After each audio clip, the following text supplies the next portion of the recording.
ஸ்ரீகிருஷ்ண ஜெயம். ஜோதிடத்தில் லக்ன சந்தி இன்னைக்கான டாபிக் இது. லக்ன சந்தினா என்ன, அதை எப்படி நம்ம செக் பண்ணணும், அதை ஏன் செக் பண்ணணும் அப்படின்னு நம்ம பார்க்கலாம்.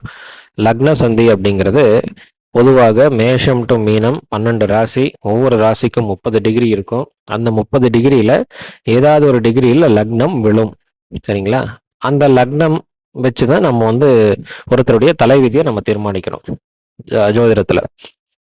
ஸோ இப்போ இந்த லக்னத்துக்கு சில தோஷங்கள்லாம் இருக்கு. அதாவது முதல் தோஷம் லக்ன சந்தி. அதாவது ஒரு ராசியினுடைய ஆரம்ப பாகையிலையோ அல்லது கடைசி பாகையிலையோ லக்னம் விழுந்தது அப்படின்னா, அந்த டிகிரியில் விழுந்தது அப்படின்னா அது லக்ன சந்தி அப்படின்னு ஒரு பேர். இது தோஷமா யோகமா அப்படின்னா நிறைய குழப்பங்கள் நிறைந்த ஒரு லக்னமாக மாறிடும். இந்த மாதிரி லக்னம் சந்தியில வந்தது அப்படின்னா குழப்பமான லக்னமா மாறிடும். அந்த ஜாதகருக்கு பலன் தீர்மானம் பண்றதுலயும் ஜோதிடர்களுக்கு ரொம்ப குழப்பமா இருக்கும். ஏன் அப்படின்னா, ஒரு ராசியினுடைய ஆரம்ப பாகையில 0 to 1 அல்லது 2க்குள்ள இருந்தது அப்படின்னா அது தனக்கு பிந்தின ராசியில் இருக்கக்கூடிய குணாதிசயங்கள் அந்த லக்னக்காருக்கு வரும். ஸோ இப்போ இந்த 2 ராசி கட்டம் போட்டிருக்கோம். முதல் ராசி கட்டத்தில் பார்த்தீங்கன்னா ரிஷப லக்னம் 29 டிகிரி 52 மினிட்ஸ்ல இருக்கு. இப்போ இந்த ஜாதகருக்கு ராசி ரிஷபராசினுடைய கடைசி டிகிரியில விழுந்ததுனால மிதுன ராசியினுடைய குணாதிசயங்களும் இந்த ரிஷப லக்ன ஜாதகருக்கு வரும். சரிங்களா?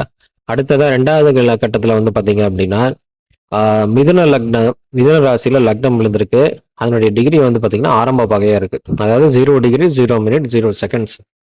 சரிங்களா? இதுவும் லக்ன சந்தி தான். ஏன்னா ஆரம்ப டிகிரியும் கடைசி டிகிரியும் விழுந்ததுன்னா லக்ன சந்தி. ஸோ இப்போ மிதுன ராசிக்கு இந்த மிதுன லக்ன ஜாதகருக்கு மிதுன லக்னத்தினுடைய குணாதிசயங்கள் மட்டுமே இருக்குமான்னா கிடையாது. ரிஷபராசியினுடைய குணாதிசயங்களும் கண்டிப்பாக இருக்கும். இதுதான் லக்ன சந்தி. உதாரணத்துக்கு தான் இந்த 2 கட்டம் போட்டிருக்கோம். இதனால என்ன பிரயோஜனம் அப்படின்னா, ஒருத்தர் ஜாதகம் பார்க்க வராங்க, அவருடைய ஜாதகத்தை நீட்டின உடனே அவருடைய டேட் டைம் பிளேஸை போட்டுட்டு எக்ஸாக்டா எந்த டிகிரியில லக்னம் விழுந்திருக்கு, அவருக்கு குறிப்பிட்ட அந்த ராசியவே லக்னமாக வச்சிருக்கக்கூடிய நபரா அப்படின்னு நம்ம செக் பண்ணணும். அப்பதான் நம்ம அந்த பலனை தீர்மானிக்க முடியும்.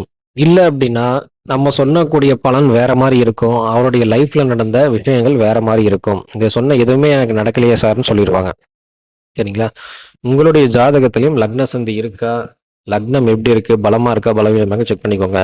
இப்ப லக்ன சந்தி அப்படின்னு நம்ம பார்த்தோம் அப்படின்னா எக்ஸாக்டா லக்னம் இதுதான் லக்னம்னு நம்ம தீர்மானம் எப்படி பண்றது அப்படின்னா அதையும் பார்க்கலாம்.